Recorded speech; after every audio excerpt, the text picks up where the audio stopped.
Hey, what's up, everybody? Thanks for checking out today's edition of the Grape Session podcast. We've had a lot of stuff going on the last couple of days, so we've got to make sure we get a podcast out there because there's a lot of things that are going on out there in the real estate market. So one of the main things that we want to address, we definitely got to hit on it because it's something that you've heard from this person a lot. And we're going to get to it now. It's Gripe Session time with your host, George Wanaka. It's about nothing. Discussing everything from real estate, current events, a little bit of everything, and the annoying little things that just tick you off. You can't handle the truth. What? You didn't know? Here's your host, George Wanaka. Your ass better call somebody. Hey, what's up, everybody? Thanks for checking into today's Grape Session podcast. We definitely appreciate it. And guess what? Today is the day that we are going to start having some conversations about things that yours truly has been talking about for years when it comes to our realtor associations. Now, one of the main things, ladies and gentlemen, just so we are all clear, we got to make sure we do one thing. You got to hook your brother up, right? So I'm trying to do these podcasts. I'm trying to get out this content for you so you can all stay informed and the real information as to what really is going on out there nowadays. But guess what? You got to do me a favor right back. You got to follow me on the social medias that you see here. You can follow me at The Real GS Wanaka on Instagram, TikTok. I'm on there. I'm on YouTube. Make sure you follow the YouTube channel, The Grape Session Podcast. And do me a favor. Make sure, first and foremost, that you subscribe to those channels and you give this video a like. And if you're watching this on YouTube, make sure you leave a comment below and let us know how we're doing. But with that being said, let's get into today's episode. So one of the main things that's recently going on with the Noah lawsuit is there's so many talking heads out there, and there are some people that are getting things right, and then there's the rest of them where, well, let's be real, they don't know what the hell they're talking about. So a couple of my friends I always like to give shout outs on because quite honestly, listen, this medium is something where we can all learn from each other. My friends like Jared James, Anthony Lamacchia, I always try to give these guys credit because they're on the front lines just like yours truly. So make sure if you're checking this out, make sure you check their stuff out as well because you're going to get some great information from those two guys as well. But without, ladies and gentlemen, let's get into today's edition, which basically is, you've heard me talk about, is the association model starting to crumble. You've heard about me talk about the end of NAR. You've heard me talk about this. I've had people say, oh, he's talking Chicken Little, the sky is falling, but ladies and gentlemen, guess what? Not to be the I told you so guy, but I told you so. The Alabama Association of Realtors just recently, as of last week, gave the National Associations a letter talking about uncoupling the associations from each other. Now, what exactly does that mean? Well, in a nutshell, here's what it is. The way that this association, the National Association, and your local associations work is by joining one, you join all. So, by joining the National Association, you're automatically a member of your state association as well as your local association. Now, that's what they used to refer to as the three-way agreement, okay? Now, why is the three-way agreement important? Because, quite frankly, ladies and gentlemen, there is no way to not pay one of those associations. So it's the pay one, pay all. Now, a long time ago, there was this person that obviously saw the trees between the forest or the space between the forest, right? Or whatever it is that they see between, I don't know, whatever. But had the vision to look there and go, at some point, this is going to turn into a problem for associations, and you're going to get to a point where there's going to be individuals that say, I feel I get nothing out of the local association, the state association, or the national association. What am I paying my dues dollars for? Now, I've said this, yours truly, 10 years ago, in a meeting, and everyone thought that I was nuts, okay? I said, if you're not providing value that you can tell an agent while you're paying for it, at some point, someone is going to come and start the fight to decouple, to break the three-way agreement. And guess what? It's now happening. You have agents questioning things. You have brokers questioning things.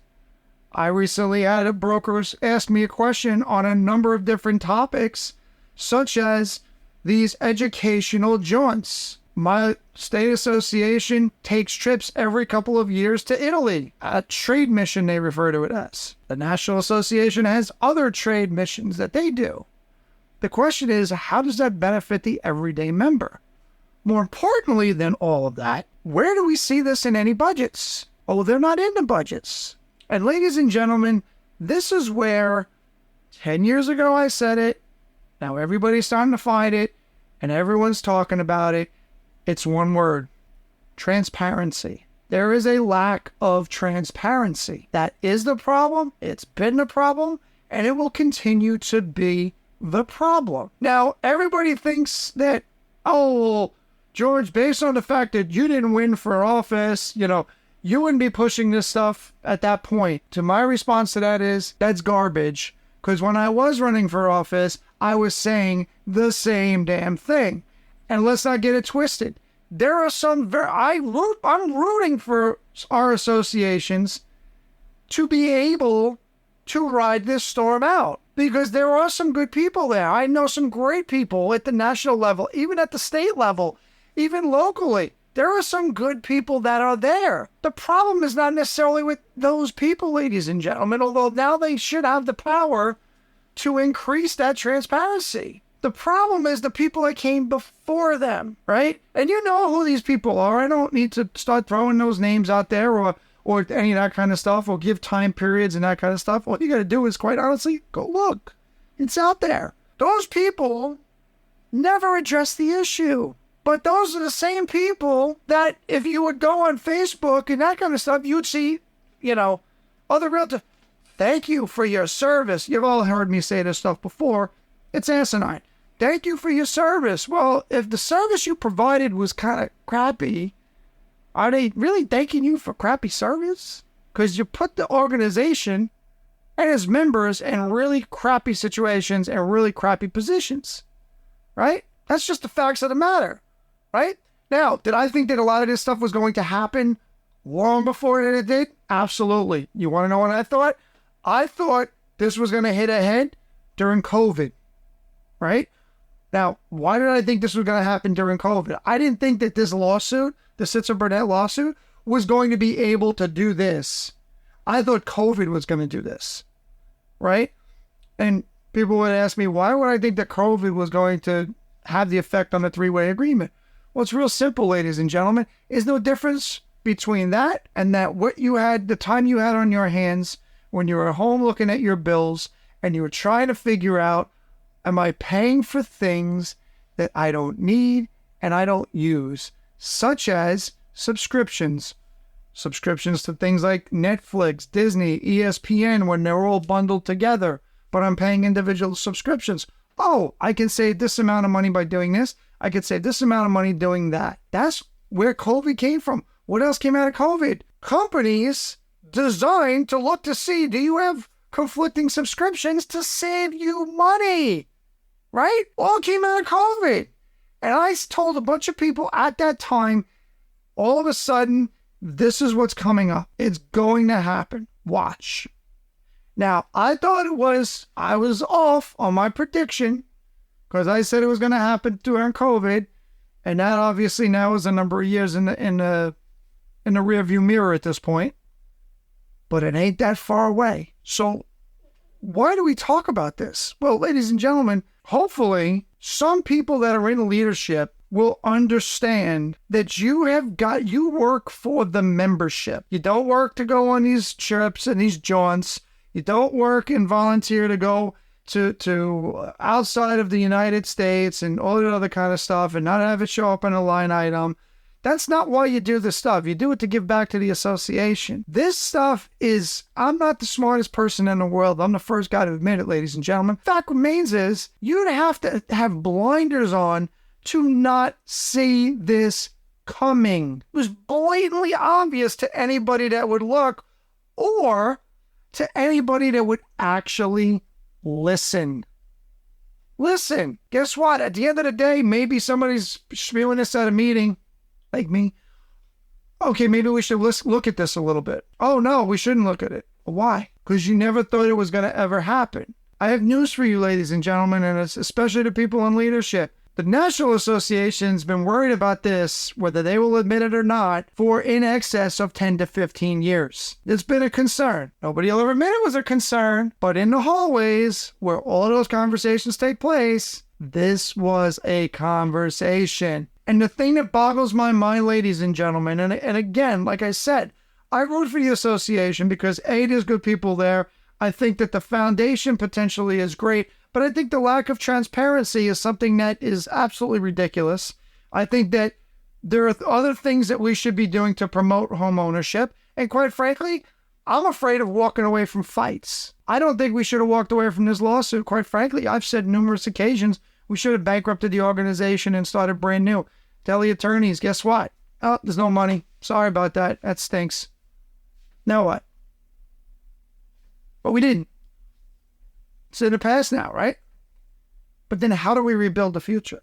The way you rebuild the future, ladies and gentlemen, is you get people that probably are going to disagree on things, and you put those people in the room. Not just the people going, oh, I agree with the so-and-so said. Yes, I agree with what this person said, because I want to be president at some time, and then I can, work my way up within the politics of a volunteer organization. Does anybody understand how stupid that actually sounds, and how absolutely moronic it is, and why that's put us in the position that we're sitting in currently right now? Is because you got a bunch of people that were worried about a volunteer organization position.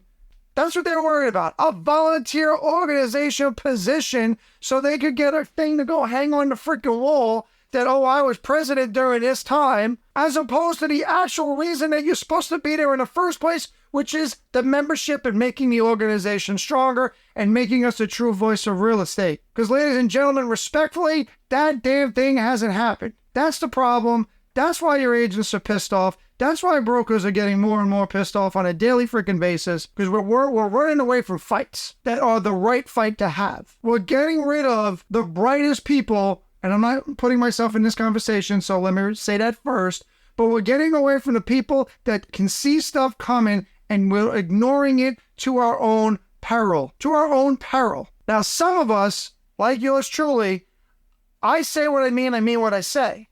I don't blow smoke, I tell it like it is. Politics be damned. Or volunteer president, or for whatever. That stuff be damned. I was never going to those meetings to make friends. I was always going to those meetings to do the best for my industry, because I believed in giving back to the association, to a business that has given back to me, to make things better for the next generation. Now, you could say that that's really idealistic and all that other kind of stuff. Guess what? If you need me to go to a meeting to simply sit there and go, okay, how many loops do you want? Oh, 3 or 4. I don't need to be there. No one needs to be there for that. There is no purpose to it, period. If everything is already done by the select few, why are there committee reports going on? This has already been decided. What, so we can all get together and go to a hotel and bill the members for it? Really? Again, and they wonder what the problem is. Now, some people are having their meetings probably as this podcast is going to get ready to air. The one thing that I will say to you, ladies and gentlemen, whether you like me or whether you hate me, the one thing you can't say about me is I'm not lying, and everything I've ever said is now coming true. So who screwed up? It's going to be very, very interesting to see how this plays out moving forward. My opinion is associations, in all due respect, you guys and you ladies and gentlemen need to better get your act together, and you don't have a lot of time to do it, because at the end of the day, and I've been talking to agents and I've been talking to brokers, a lot of them, and I'm not just talking in my state. If you are not able to show them something that they deem valuable, they will cut you off the second this becomes golden. And I don't think you got a 4 or 5 year plan, ladies and gentlemen, the way that this has been reacting to. This is immediate. You don't think this is going to turn over real quick? I got a better question. Can your association really afford to wait at this point? Well, ladies and gentlemen, that's all we've got for you for today. I hope you took the time and I hope you got some valuable information from this. As always, ladies and gentlemen, please make sure you follow me on the social medias as you can see on your screen, as well as make sure you follow me on YouTube. And then, by worst case scenario, any place you can find podcasts is where you're going to find the Gripe Session podcast. So make sure you do subscribe to that as well. So anytime we drop a new episode, and it could be Fast and Furious, you're going to get notified right away.